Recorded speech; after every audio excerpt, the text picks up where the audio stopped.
이재명 더불어민주당 대선 후보가 가족 리스크와 말 바꾸기 논란에 휩싸였습니다.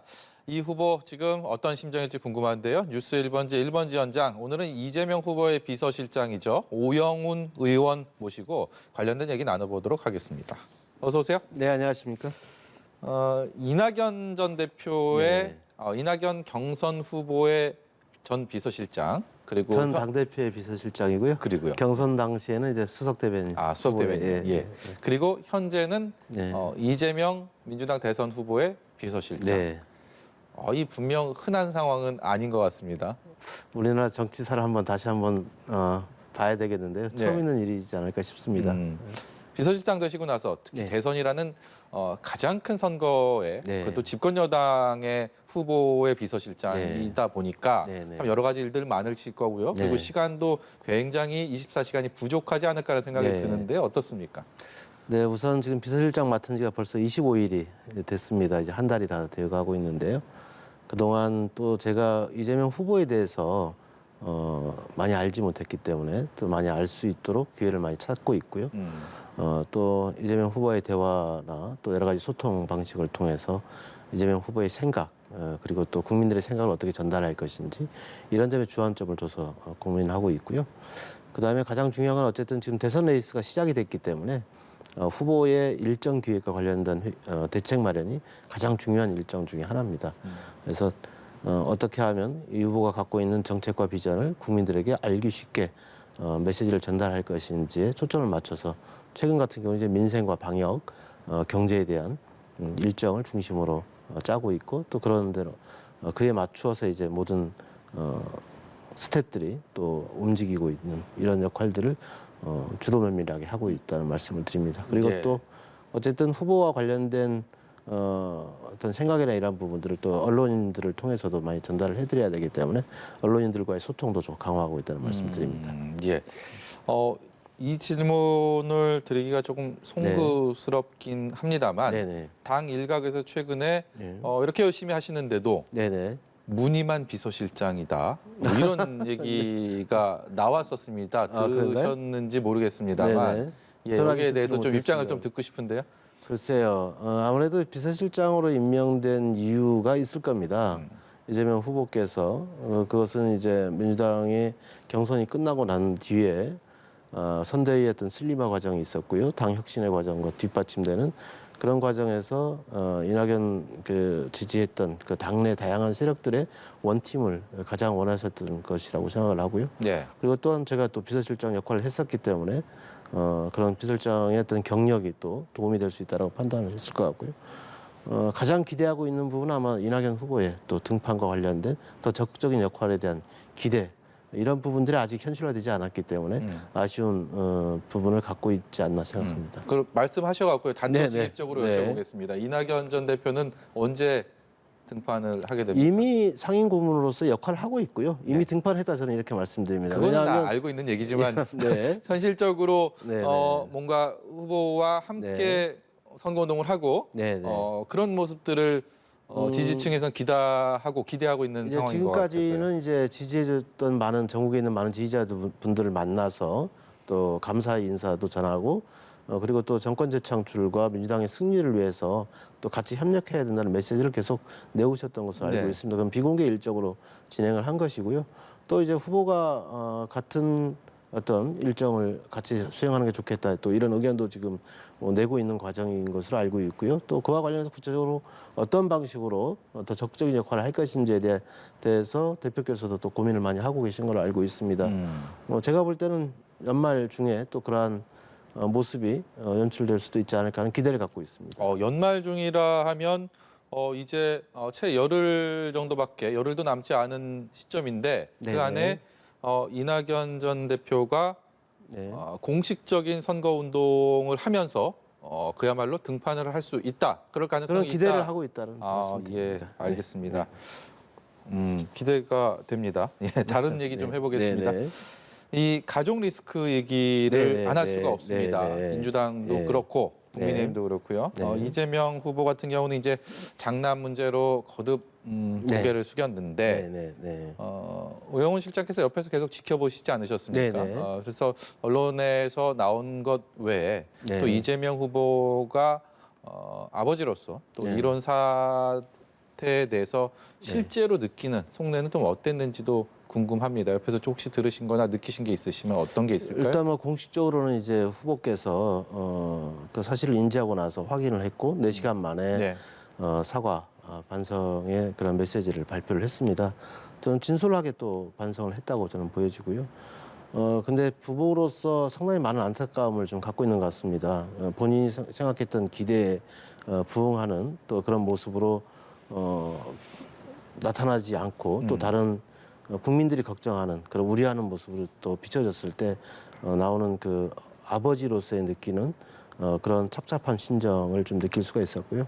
특히 후보보다는 또 배우자이신 김혜경 여사가 또 느끼는 그런 심정, 그 당혹감 이런 부분들은 말로 표현하기 좀 쉽지 않을 정도로 그런 당혹감을 좀 가지고 있지 않나 생각하고요. 네.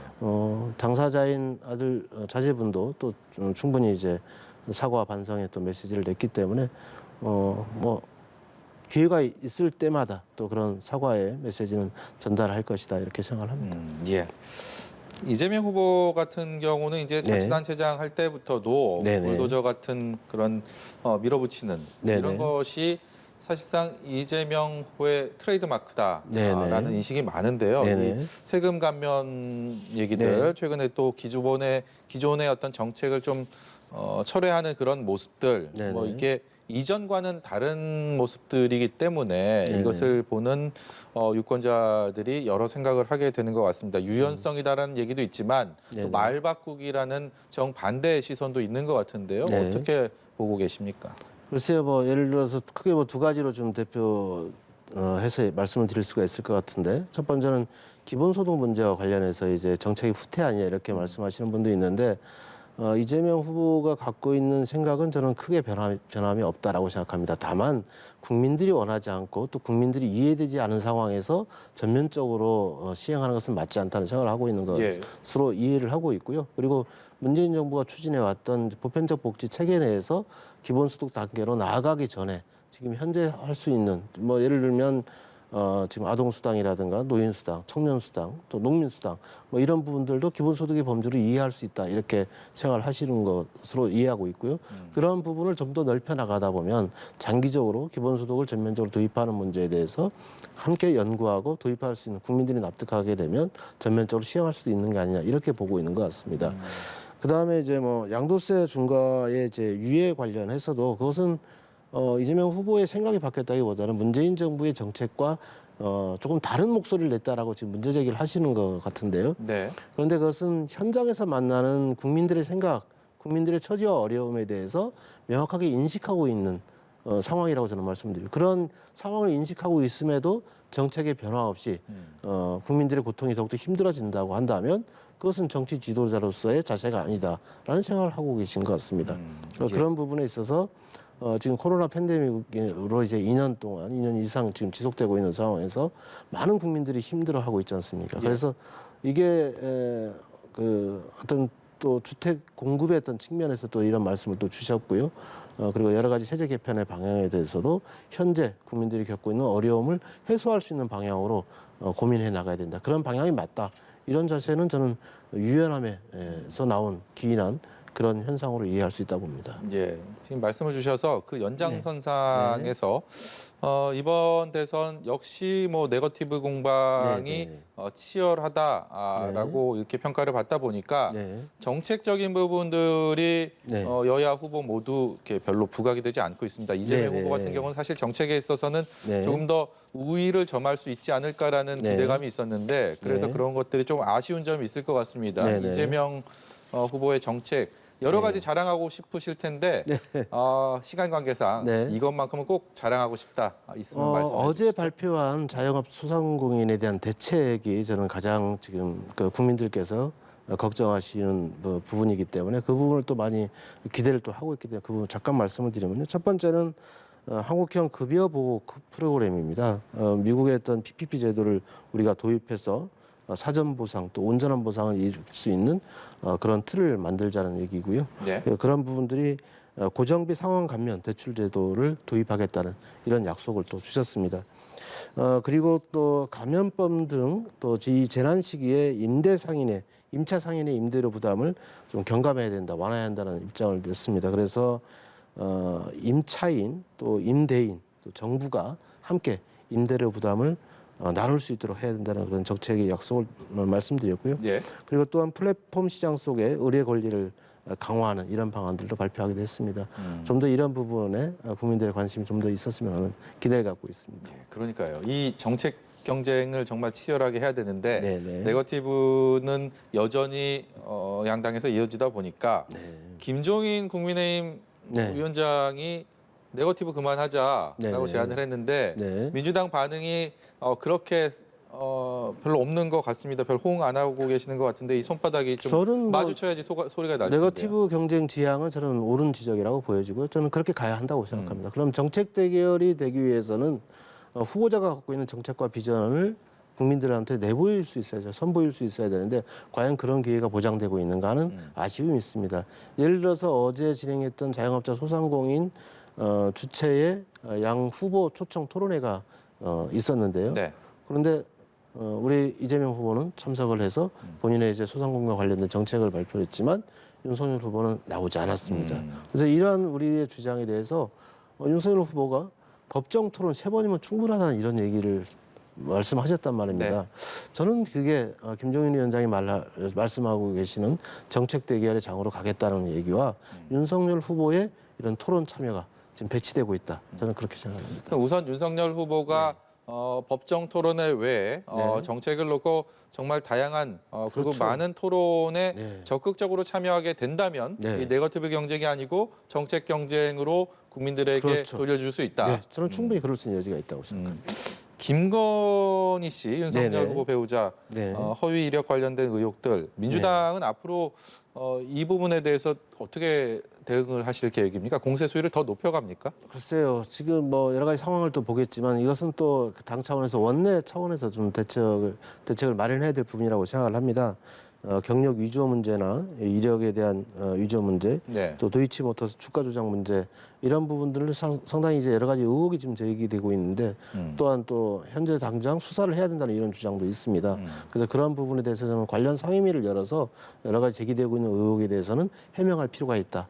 그것이 대선의 어떤 정책 경쟁으로 나아갈 수 있는 그런 기반을 만들 수 있다 이렇게 생각합니다. 오늘 교문위가 열렸잖아요. 네네. 교문위에서 김건희 씨 이력 관련된 네. 얘기들 성토가 있었다고 하는데 네네. 국민의힘 의원들은 또 참석을 안 했습니다. 네네. 그렇기 때문에 이 참석해서 또한 적극적으로 손바닥이 이제 마주치지 않는 참석해서 상황이라서. 적극적으로 그 김건희 이력에 문제가 없다는 점을 주장을 하셔야죠. 그래야 국민들께서 판단하실 수 있다는 생각합니다. 알겠습니다. 오영훈 실장도 이 말씀 들어보셨을 거라고 네. 생각하는데 역대급 비호감 대선이라는 얘기 네네. 많이 하지 않습니까? 네. 어느 후보 하나 마음이 크게 가지 않는다라는 네. 토로를 하시는 유권자들이 참 많습니다. 네. 그렇기 때문에 이 대선의 최전선에 계신 입장에서 네. 이런 비판 어떻게 받아들이시는지 그리고 앞으로 좀 어떻게 국민들에게 호소하실 것인지 마지막 질문 드리도록 우선 하겠습니다. 지금 지지율로 지금 현재 아까 앵커께서 말씀하신 내용들이 지지율로 나타나고 있다고 보여집니다. 그렇지만 시간이 지나면서 조금씩 변화의 지지율의 현상도 보이고 있기 때문에 우리가 생각하고 있는 이재명의 정책과 비전을 나라다운 나라 그리고 정의로운 나라를 만들기 위한 이런 핵심 공약들이 계속 제시가 되고 이게 국민들부터 평가받는다면 저는 좀 더 나아질 거라고 보여지고요. 그리고 양 후보 간의 양자 토론의 기회를 많이 확보해서 또 그런 기회를 통해서 국민들이 비교 평가가 제대로 될 수 있도록 만들어주는 것이 필요하다고 생각합니다. 예, 여기까지 듣도록 하겠습니다. 지금까지 이재명 후보 비서실장 오형훈 의원이었습니다. 고맙습니다. 네, 감사합니다.